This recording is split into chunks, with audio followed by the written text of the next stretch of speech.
Okay, it's brewing day. 20 of 7, about my average time. So first order of business is to get a pot heating on the stove.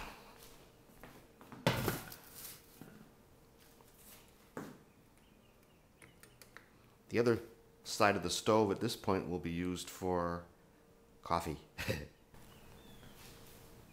There are a number of things that I do while I'm waiting for the water to heat. One of them is to assemble my mash tun. So here's my pot with a spigot in the bottom, and what you need is a false bottom there that will keep the grain up off the bottom so that the water can flow out. And so I actually have two false bottoms. Either one would do the trick. Here's a piece of copper pipe with slots in it that goes in the bottom.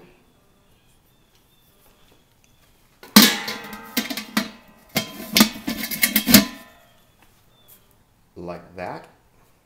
But I also have a converted pizza pan, just a pan with a lot of holes in it that sits off the bottom too. So like I said, either one would do the trick, but I use both.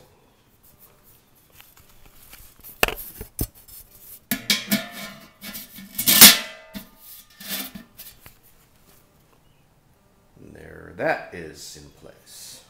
And then I use a system called RIMS, which stands for Recirculating Injecting Something Mashing System.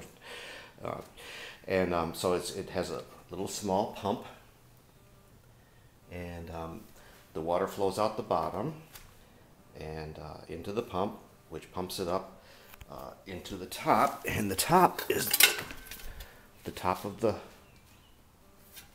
pot with another piece of copper with holes in it so that the water will come out of the little holes on top of the grain, and so the whole thing keeps recirculating while it's mashing. And this has the advantage of converting the sugars much faster than other techniques, and also once you're done converting the sugars, everything's ready to go, because it's called wort at this point is running clear. So as soon as that happens, you can start collecting it and boiling it. So that cuts a whole lot of time off the brew day. So here's the mashing setup all hooked up with the flow out of the bottom into the pump, then back up to the top again. There's nothing in it right now. We're still waiting for the water to heat. The pump is driven by a little homebrew variable speed control, so that I can control it, but that could be done other ways, including just by changing the valve that's in between the pump and the top. So the water's heating, and I monitor my temperatures with standard old kitchen digital thermometer, and the water that we're heating here is going to be our mash water. And this gets mixed with the grain, and we want to target a temperature which the conversion will take place at. And in this case, we're going to target like 152 or 3 or 4 degrees. So when you mix the grain in, that means you need the water up to around 170 or so. So that's what we're aiming at there. And I've also got the second pot of water on the stove heating, and this will be used to sparge the grain once the conversion takes place. Another thing I can be doing is to wash the empty keg out, where the beer that's currently in the secondary will go. And I won't bore you with watching me wash the keg, but I'll just take it apart here for you.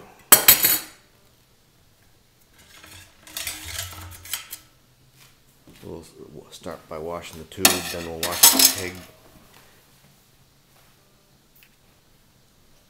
Okay, the water's up to temperature, so it's time to mash in. So, out comes the lid. And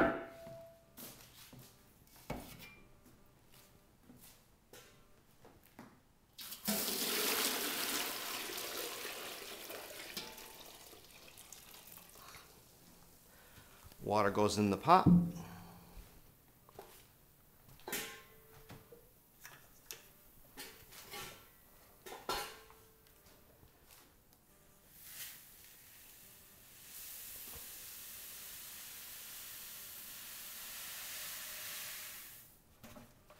Grain goes in the water.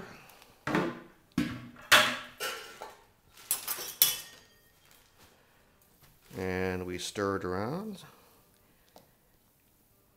Make kind of a porridge kind of thing out of it.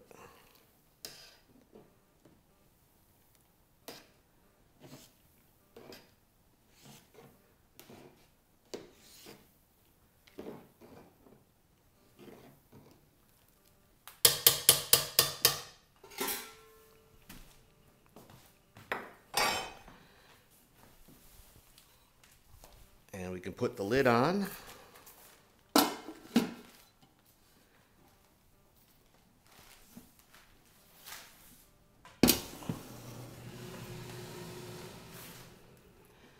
And I'll set it up on the stove, not on, just the place it's going to be.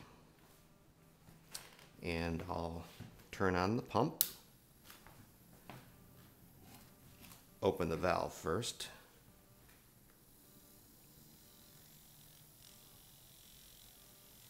And the pump is running. We'll be stirring this every once in a while, just to keep things homogenized. And now we wait for that and the rest of the water to heat. Sanitation is important, and basically you want to sanitize everything that comes in contact with the beer that you're handling. Right now I'm sanitizing the siphon and also the keg that will take the beer that's in the secondary. And I use a sanitizer called Iodophor, which is an iodine-based sanitizer. I like it because you can basically put your hands in it all day long and it really doesn't affect them, yet it's an effective sanitizer. So I soak and I sponge off the equipment and splash the keg around, and that's how. And I'll be tossing a whole bunch of other things like the other keg parts in the sanitizer later on too, so that we don't get any nasties. So once in a while we want to stir the mash and turn the pump off, lift the lid,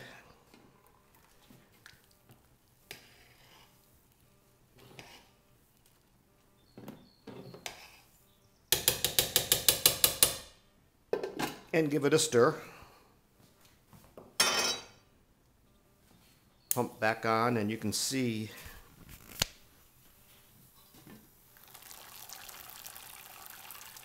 that's running a little bit fast, but you just want to have some circulation going on. So it goes in the top, down through the grain bed, and out the bottom.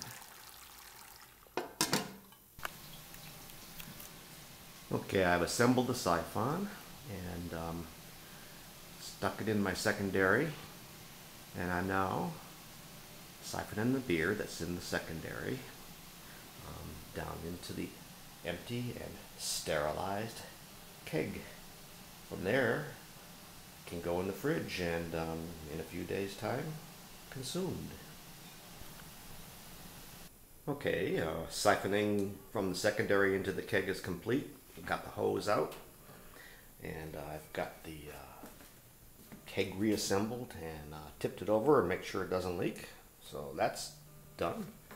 The sediment in the bottom of the secondary is the yeast from another batch of wheat beer, so I'm going to save that and use it in this batch. You can do this. You can do this.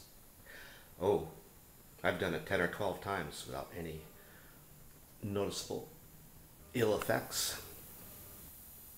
So I've got the siphon back in the sanitizer, and I've poured off the yeast, most of it, into a container that I had been also sanitizing. And now it's time to wash out the carboy, because that's going to accept the beer that's in the primary fermenter. And that great big brush there is useful for that.